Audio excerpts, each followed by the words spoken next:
उपासना आमगेली वस्तुतः आंतरिक वैयक्तिक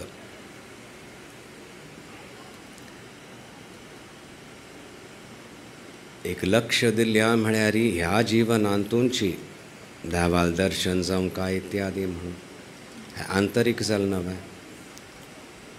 अमूक कार्य केलें, अशें केलें, आमी सांगिल्ली वारी केलें,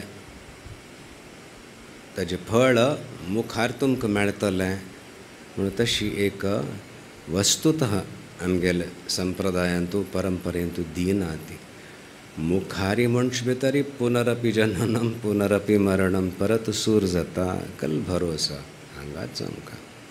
सो तशी आंतरीक साधन असल्यार सुद्दां आंतरीक जावच्याक मनाक अंतर्मुख जावच्याक बाह्य थोडे साधन करका पडटा. सो दोन्ही अंश येता ती सामुहिक साधनेची आवश्यकता आसता. सामुहिक साधन म्हळ्यार स्तोत्र भजन पाठ इत्यादी म्हणूय आसता आनी विशेष करून सेवा.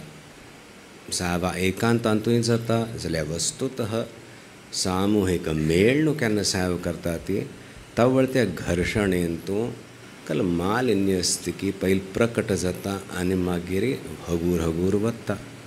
तवळी बुद्धी आनी अंतर्मुख जावची संभावना आसता.